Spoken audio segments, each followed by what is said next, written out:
परम पूज्य श्री महाराज श्री जी ने बड़ी सुंदर अपने मुखारबिंद से अमृतवाणी हम सभी को भगवान कृष्ण के विवाह की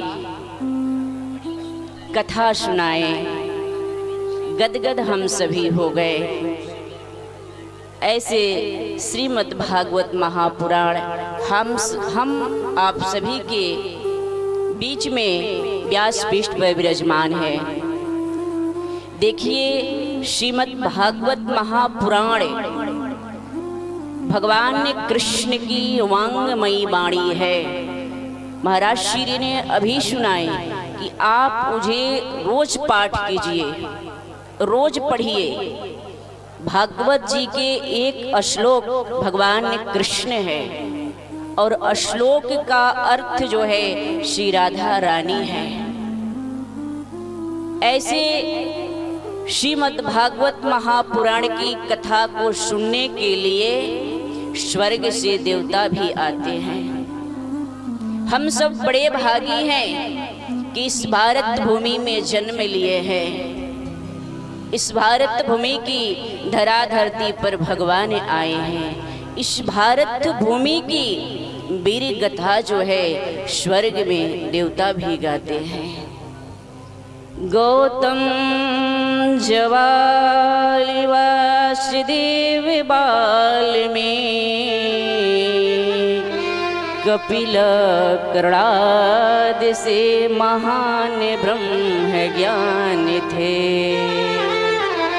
अर्जुन से वीर, अमरीश से महान भक्त, हरिचंद्र कर्ण के समान यहाँ दान थे। नारद से संत, सती सीता अनसुईया सम, सद सदा चार पूर्ण एक एक प्राणी थे।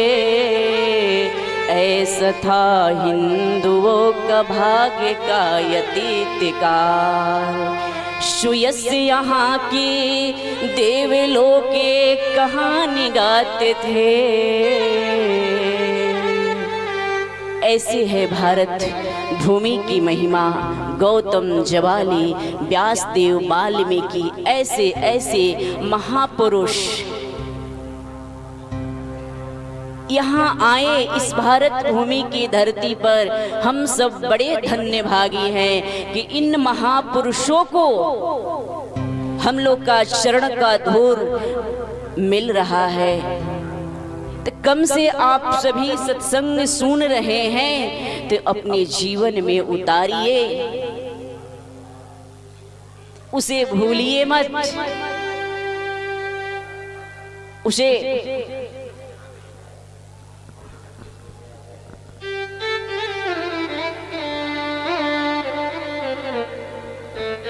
तो आप सभी भगवान धन दिए हैं तो महाराज श्री से कथा जो है जरूर कराइए। हमारे संत कहते हैं कि धन का 3 गति है। भगवान धन दिए हैं तो अच्छा भोजन कीजिए, अच्छा पहनिए, अभिमान मत कीजिए। भगवान ने धन दिए हैं तो दान कीजिए, कथा कराइए कि आप तो धन्य हैं कि भगवान ने आपके पास धन दिए हैं तो कथा करा रही हैं और साथ साथ में कितने लोगों को अपने साथ उद्धार कर दे रही हैं। इससे बड़े भागी क्या है। नहीं तो भैया धन की तीसरा गति है, नाश हो जाता है। मरने की बाद में कोई लेकर नहीं जाता है। मरने की बाद में यही राम नाम सत्य है। और पीछे से क्या फूल, मीठा और पैसा, फूल मृत्यु पर फेंका जाता है। क्यों कि आप जिस तरह से जा रहे हैं उस तरह से हमारा परिवार जो है इस फूल की तरह खिला रहे। और मीठा इसलिए फेंका जाता है कि हमारे परिवार में इसी तरह से मिठास बने रहे और धन इस तरह से फेंका जाता है कि भैया जो कमाया है तो आज तुम्हारे ऊपर फेंक रहे हैं, उठा लो समर्थ हो तो। इसलिए धर्म कीजिए। महाराज ने सूर्य वंश की भी कुछ कथा कहे। सूर्य वंश में एक राजा निमि आए थे, बड़ी धर्मात्मा थे। राजा निमि ने मन में उनका भाव आया कि हम यज्ञ करें।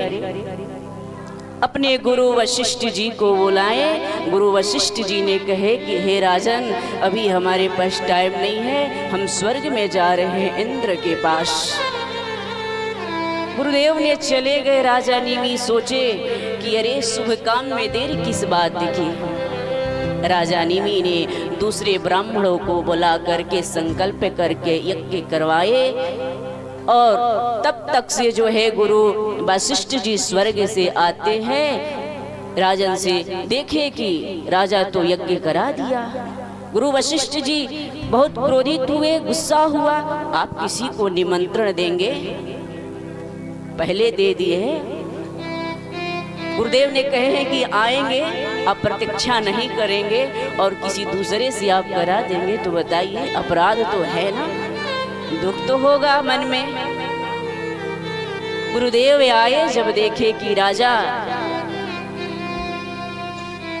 तभी गुरुदेव वशिष्ठ जी ने राजा निमि को श्राप दिए कि इसी समय जो तुम्हारा मृत्यु हो जाए।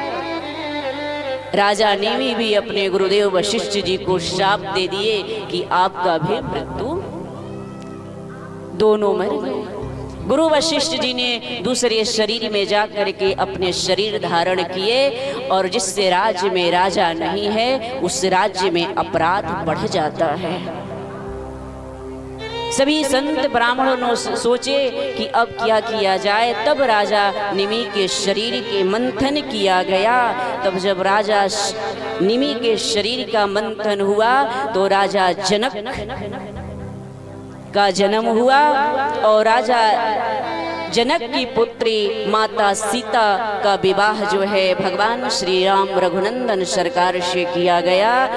रावण ने जब मैया जानकी को अपहरण किया था तो लंका में ले जा कर के बैठाया था, तो रावण ने यही बात कहा कि हे जानकी, ये सब तेरा राजभवन तेरा है, एक बार ताक दो। मैया जानकी ने जिस आसन पर बैठी थी उसकी आसन की एक तिनका लेकर रावण को अपने साड़ी की पल्लू के ओट से दिखाई। रावण तिलमिला गया, क्योंकि रावण को याद मैया जानकी ने दिलाई कि हम जिस कुल खानदान में हमारा विवाह हुआ है उसी राजा रघु ने तेरे रंत आकाश विमान से, जब तू पुष्पक विमान से जा रहा था तो राजा रघु ने एक तिनका से मारे तो तेरी पुष्पक विमान जो है लंका में आकर गिरा। मैं उसी कुल खानदान की बहू हूँ रावण। मैया जानकी ने याद दिलाई। तो इसलिए कि आप अपना धर्म कर्म मन वचन से पालन कीजिए और कथा का आनंद लीजिए, कथा ध्यान से सुनिए। प्रेम से बोलिए श्रीमद् भागवत महापुराण की जय। जय श्री राधे।